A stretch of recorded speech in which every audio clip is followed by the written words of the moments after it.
چاند آسماں پر رمضان کا ہے چمکا، آؤ کرے عبادت رمضان کے دنوں میں۔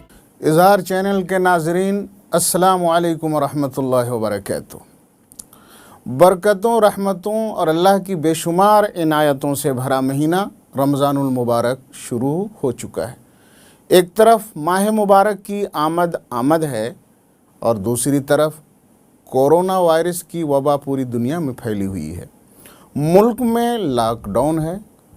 ہم چاہتے ہوئے بھی مسجدوں میں یکجا ہو کر باجماعت نمازیں ادا نہیں کر پا رہے ہیں۔ مسجدوں میں ہم جمعہ ادا نہیں کر پا رہے ہیں۔ ہمارے لیے ہر سال کی طرح اس سال مسجدوں میں باجماعت تراویح کی نماز پڑھنا ناممکن ہو گیا ہے۔ یقیناً اللہ تبارک و تعالیٰ کی طرف سے یہ بہت بڑی آزمائش ہے۔ اللہ تبارک و تعالیٰ کی طرف سے ہم غافل بندوں کے لیے یہ تنبیہ ہے۔ غفلتوں سے نکل کر اپنے رب کی بارگاہ میں تنہائیوں میں بیٹھ کر رونے گڑگڑانے کا یہ وقت ہے۔ اپنے رب کو راضی کرنے کا وقت ہے۔ توبہ و استغفار کا وقت ہے۔ آئیے ہم سب مل کر اپنے رب سے یہ عہد کریں کہ جو کچھ ماضی میں ہم سے نافرمانیاں ہوئی ہیں، ماہ رمضان میں عبادتوں کی تمام تر سہولتیں ہونے کے باوجود ہم نے ماہ مبارک کو فضول کاموں میں گزارا ہے۔ روزے رکھنے کی طاقت ہونے کے باوجود روزے نہیں رکھے ہیں، نماز تراویح چھوڑی ہے۔ مولا کریم تو غفور و رحیم ہے، اپنے رسول رؤوف و رحیم کے وسیلے سے ہماری خطاؤں کو معاف فرما، ہمارے دانستہ گناہوں کو معاف فرما۔ اے اللہ، ہم تجھ سے تیری توفیق کا سوال کرتے ہوئے یہ عہد کرتے ہیں کہ ہم اس ماہ مبارک کو عبادتوں میں گزاریں گے۔ مولا، تو ہمیں ماہ رمضان کی قدر کرنے کی توفیق عطا فرما۔ اے ہمارے مہربان مالک، ماہ رمضان کی برکتوں سے پوری دنیا کو کورونا وائرس کے حملے سے محفوظ فرما۔ محترم ناظرین، آج ہم نماز تراویح کے فضائل و مسائل سے متعلق کچھ گفتگو کریں گے۔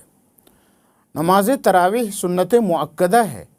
ہر مرد و عورت جس پر نماز فرض ہے اس کو نماز تراویح بھی پڑھنا ضروری ہے۔ بغیر عذر کے تراویح کی نماز چھوڑنے والا گنہگار ہے۔ 20 رکعت تراویح پڑھنا سنت مؤکدہ ہے اور تراویح کی جماعت سنت مؤکدہ کفایہ ہے۔ یعنی اگر کچھ لوگ تراویح جماعت سے پڑھ لیں گے تو پورے محلے یا شہر کے لوگ جماعت قائم کرنے کی ذمہ داری سے بری ہو جائیں گے، اور اگر سب لوگ جماعت چھوڑیں گے تو سب گنہگار ہوں گے۔ نماز تراویح کو حدیث شریف میں، بخاری اور مسلم شریف میں یہ حدیث پاک ہے، رسول اللہ صلی اللہ تعالیٰ علیہ وسلم نے ارشاد فرمایا ہے، جو مسلمان اللہ تبارک و تعالیٰ سے ثواب کی امید لگا کر رمضان کی راتوں میں نمازیں پڑھے گا، اس کے پچھلے گناہ معاف کر دیے جائیں گے۔ موطا امام مالک میں یہ حدیث شریف ہے کہ حضرت عمر فاروق رضی اللہ تعالیٰ عنہ کے زمانے میں صحابہ کرام 20 رکعت تراویح کی نماز پڑھا کرتے تھے۔ حضرت عمر فاروق رضی اللہ تعالیٰ عنہ کے دور سے لے کر آج تک تمام اسلاف امت، ائمہ دین نماز تراویح 20 رکعت جماعت سے پڑھتے آئے ہیں۔ امام ابو حنیفہ، امام شافعی، امام احمد بن حنبل، امام مالک بھی 20 رکعت تراویح کے قائل ہیں۔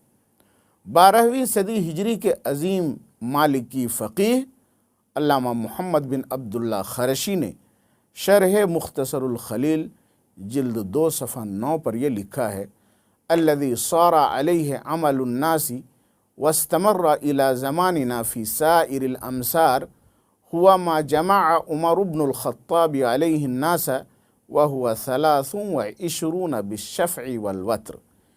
یعنی آج تک تمام لوگ اسی طریقے پر نماز تراویح باجماعت ادا